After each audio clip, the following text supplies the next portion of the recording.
নমস্কার বন্ধুরা, তোমরা কেমন আছো? আশা করি সবাই ভালো আছো, সুস্থ আছো। তোমাদের ভালোবাসায় আমরাও ভালো আছি। এখন তো বন্ধুরা গরম পড়ে গেছে। এই গরমে অত্যন্ত সুস্বাদু একটি খাবার হলো শুক্তো। আজকে সেই শুক্তোই আমি রান্না করব, তাই আয়োজন করে নিয়েছি। দেখো, প্রথমে আমি কড়াইতে তেল দিয়ে বড়িটা ভেজে নিচ্ছি। তার আগে দেখেছো আমি ভাজা মশলা, ওর মধ্যে ছিল হচ্ছে মৌরি আর রাঁধুনি।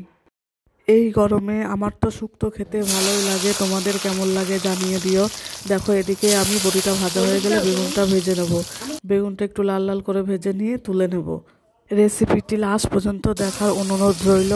যদি রেসিপিটি ভালো লাগে তাহলে একটা লাইক দিয়ে সাবস্ক্রাইব করে আমার পাশে থেকো। তারপরে দেখো, আলু আর হচ্ছে কাঁচকলা ভেজে নেব ভালো করে। এইদিকে দেখো, ভাজা মশলাটা আমি শিলনোড়ায় বেটে নিচ্ছি।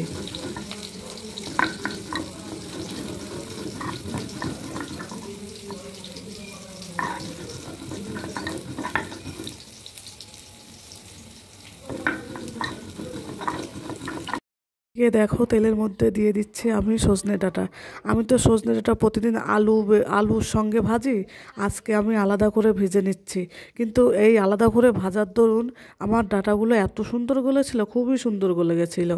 এইবার দেখো, উচ্ছেগুলো সবার লাস্টে ভেজে নেব, কেননা উচ্ছেগুলো আগে যদি ভাজি ওই তেলে অন্য সবজি ভাজলে তিতো হয়ে যাবে। তার জন্য আমি উচ্ছেগুলো লাস্টে ভেজে নিচ্ছি। এদিকে দেখো, মশলা করে নিচ্ছে। এর মধ্যে ছিল আদা আর লঙ্কা, আর এর মধ্যে দিয়ে দিয়েছিলাম পোস্ত।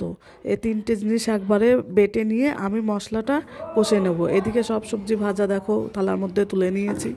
এদিকে দেখো, ওই যে মশলা করছি বললাম না, ফোড়নে দিয়েছি আমি লঙ্কা আর হচ্ছে কালো জিরে, রাঁধুনি, এইগুলো দিয়েই ফোড়ন দিয়েছি। মধ্যে দিয়ে দেবো আদা, লঙ্কা, পোস্ত আর দু চারটে কাঁচা রাঁধুনি। আর রাঁধুনি তো ভেজেই রেখেছি, আর দু চারটে কাঁচাটা আমি মশলার মধ্যে দিয়ে দেবো। এবার মশলাটা আমি কষতে থাকবো যতক্ষণ না মশলা থেকে তেল ছাড়ে। যে তেল ছেড়ে যাবে আমি সব সবজিগুলো এর মধ্যে দিয়ে দেবো। এর মধ্যে একটু হলুদও দিয়ে দিলাম, বেশি তো হলুদ লাগে না এতে, হলুদ না দিলেও হয়, তা আমি একটু সামান্য একটু দিয়ে দিয়েছি। তোমরা চাইলে দিতেও পারো, নাও দিতে পারো। লবণ দিয়ে দিলাম একটু, দিয়ে কষে নিচ্ছি।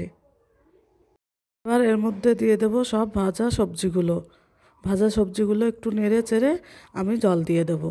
গরমে তো এখন কিছুই খেতে ভালো লাগবে না, যদি থাকে এরকম রান্না তাহলে তো কোনো কথাই নেই, এটা দিয়েই খাওয়া হয়ে যাবে।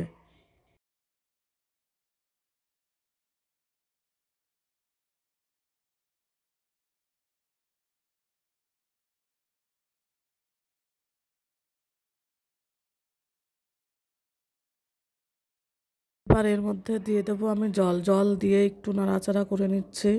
ওর সাথে মশলাগুলো লেগে আছে, যাতে জল দিলে ওগুলো ঠিকঠাক মতো গলে যায়। এবার এর মধ্যে দিয়ে দিচ্ছি আমি গুঁড়ো দুধ হয়তো আলাদা করে গুলিয়ে নিলেও হয়, তা আমি গুলিয়ে নিয়ে এর মধ্যে দিয়ে দিচ্ছি। দিয়ে নাড়াচাড়া করে নিচ্ছি, নিয়ে তারপরে বড়িগুলো দিয়ে দিয়েছি। আর আমি উস্তেগুলো এখনও দিইনি, উচ্ছেগুলো আমি পরে দেবো লাস্টে নামানোর আগে।